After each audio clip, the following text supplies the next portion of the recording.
Now, here's an interesting company that has a lot of people talking. It is a penny stock, a gold mine penny stock. So this is Goldshore. They're located in Canada. We're going to talk about what these guys do. This is not financial advice. Read the disclaimer on the screen. I am not a financial advisor, right? This is just my opinion, and it's just for entertainment. Now, Goldshore. Let's talk about it. So it's trading at 33 cents. This is important. Let's get the foundations in place. How Goldshore provides value to its investors. They discover gold in the ground. So their main job is to drill into the earth and prove there's gold, right? They publish resource reports we'll get into. They're prepping a PEA. That's part of the process to get higher funding, right? A PEA is a preliminary economic assessment. And then they make the project attractive to bigger mining companies, bigger fish, right? They have low overhead and strategic funding.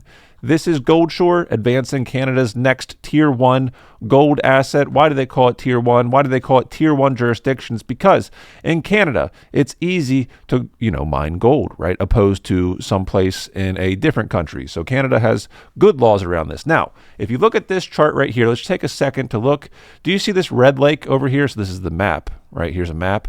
And Red Lake, if you've been on this channel before, we've talked about companies over here. So we know there's gold in this area. Now let's get on to the Moss Gold project. This is important to them. Why? Because, well, it's front and center on their website. So they say the Moss Gold project located in Ontario has a current resource with significant upside. Significant is an interesting word. Now, you're going to find a lot of, jargon here. Under-drilled gold asset with infill and expansion drilling necessary. 35 kilometers, blah, blah, blah. That's a lot of stuff, right? We could talk about this, but instead of just, reading it ourselves, we can copy all of this. And look at this, nice charts and stuff. We're going to come over here and we're going to say, explain to me like I'm in 10th grade, right? And we're going to push this to ChatGPT. And the reason we do this is because it's just faster and easier, but realize we are using an AI, so take it with a grain of salt. All right, so it's a big gold mine in Ontario. Their main project is called the Moss Gold Project. Okay, how much gold have they found? They found 2 levels of gold resources, indicated 1.54 million ounces, inferred 5.2. So they're assuming this. Think of indicated as gold. We're pretty sure we're going to have an inferred as gold we think is there, but we need to double check. What is exciting about this? It's not fully explored yet. They think there's a lot more gold. The area stretches 35 kilometers, and it thinks it has blue sky potential, which means it could grow much bigger. Now, how good is the gold? Because there's different, not styles, but like radians of gold. The gold is measured in grams per ton. 1 to 2 grams per ton is average. Some deeper drill results are much higher, such as 3 grams per ton over 47 meters, which is excellent. Now, can they build a mine there? Yes, they can. They already have power. Okay, cheap hydro, awesome. Road, rail, and port access, a good relationship with the local communities. Historic drilling since the 80s. So this whole area is known for gold. Why this matters to investors? So if Goldshore keeps finding more gold and moves the project towards production, the value of their stock could increase a lot. But it's still a junior mining stock. Risky, early stage, and depends on drilling success, gold prices, and funding. So if we come over to the stock itself, this is Canadian dollars max. So this company, if you look near my head, was founded when it was founded in 2009. Now, something I'm always curious about is like, okay, if it's founded since 2009 and we still have a market cap, you see here the market cap is 112 million. Why are we trading sideways? We've had some ups and downs, but it's relative. If I look at a year, okay, we're in an upwards trend. If I look at 5 years, we're downwards. So what I want to understand is with this project, right? And mind you, we are on their website, which acts as a brochure. So we have to take everything with a grain of salt. But I want to go over to their team. I want to learn more about who runs this and what's their backgrounds, and can we glean any information from it. Now we're going to do something interesting here. I think we all are going to find a little value. So ChatGPT has a new function called Deep Research. You see this button here, and what it's able to do, and it's limited functionality for certain users, it's able to pull real resources. So it actually read 25 different websites. Like it read it, and it's going to give us a synopsis. So this is like a lot of data for us in a quick amount of time. So junior gold developer pitch deck summary. So I asked it to kind of give like a McKinsey style consultation pitch deck. So company overview, it's a junior gold exploration and development company. We kind of know all this. It's led by an experienced management team. I want to get into this shortly. The company has invested over 60 million Canadian dollars and drilled 83 1,000 meters since inception to expand and de-risk the project. All right, the operations, it's a single asset focused on that one gold area. Leadership and back in CEO Michael, I don't want to mispronounce your last name, ex-Newmont structural geologist. So Newmont, a big name in the industry. He brings 20 plus years experience, and the board includes mining veterans. Strategic backing from West Dome Gold Mines and Leading Resource Private Equity ensures strong technical and financial support. Ownership, 343 million shares outstanding. West Dome holds a significant equity portion, so the private equity holds a significant portion. Now, we already talked about their flagship project. Let's keep rolling. There's something else.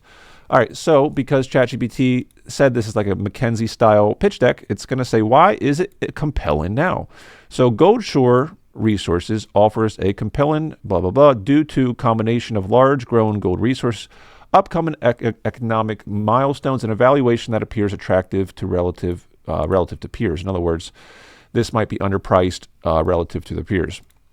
So why is that? Significant resource under evaluation with 6.7 Moz gold and indicated and inferred resources. Goldshare trades at a fraction of the valuation per ounce of comparable companies.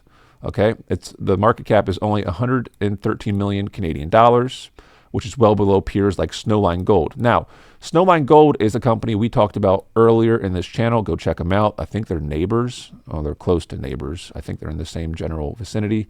And like I was saying earlier, West Lake Gold Mine is close by too. Upcoming catalysts, near-term project milestones provide potential value inflection points. Notably, Goldshore has engaged G Mining, a reputable engineering firm, to deliver the PEA, expected in 2025. Now, these are often events that affect the stock, so interesting to keep an eye on that. It will be the first economic study on Moss evaluating a possible 30,000 ton per day open mine pit. So basically they want a bigger fish to come in and say, all right, we'll take it on. This is a gold area that we do think invest in resources for a legit gold mine is worth it. Strategic and M&A appeal, the size and jurisdictional quality of Moss, the gold mine, makes Goldshore, the potential gold mine that is, makes Goldshore a potential takeover or partnership target. Major gold producers have been actively acquiring Ontario projects. For instance, Newmont's acquisition of GT Gold. I want to kind of ask a question about that, or the development of nearby Greenstone. Let's keep it rolling. Experienced execution. Goldshore's management has a track record of advancing projects and value the new CEO's technical experience.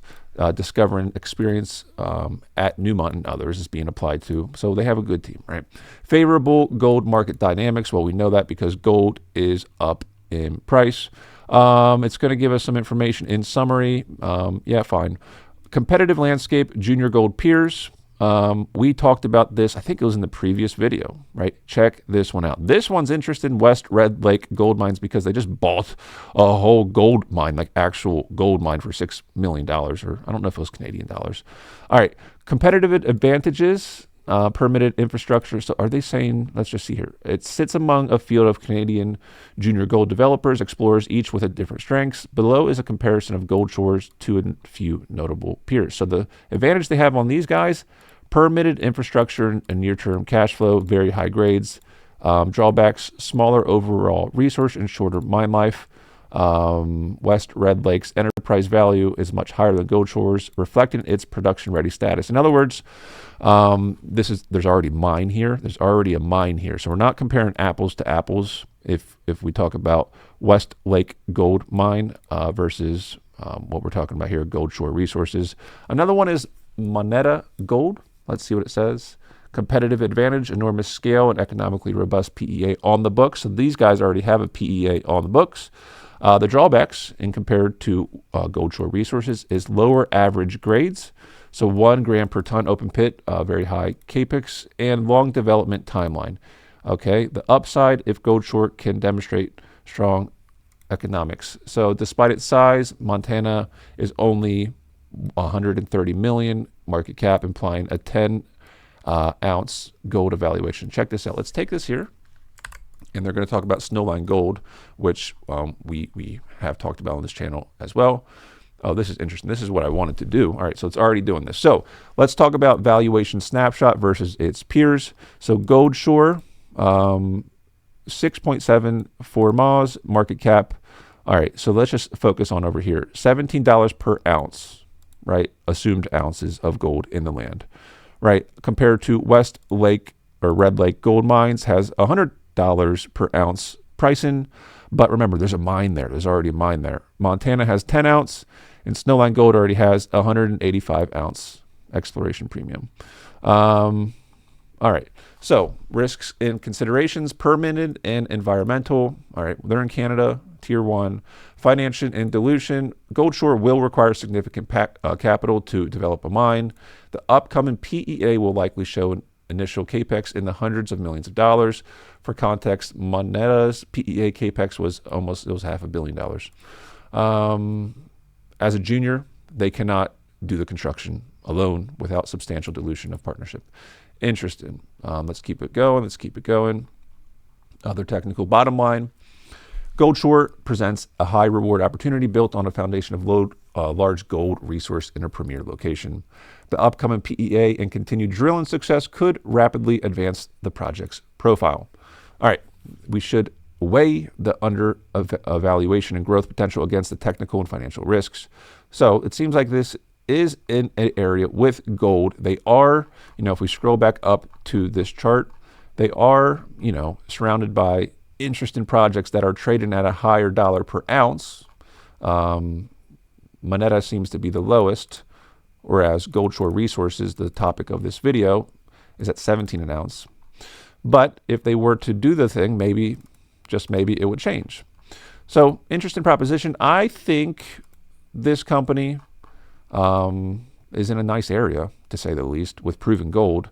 Now, with the current gold market being, $3,200 plus or whatever it is today, who's to say? It's very, very interesting. This channel isn't, to make calls like it's good or bad. I just want to explore and understand the thing better. Goldshore, here's the latest piece of news, May 5th. Goldshore expands near surface mineralization shears with 25 meters of this. So what I'm going to do, I just want to see, what does this latest news mean?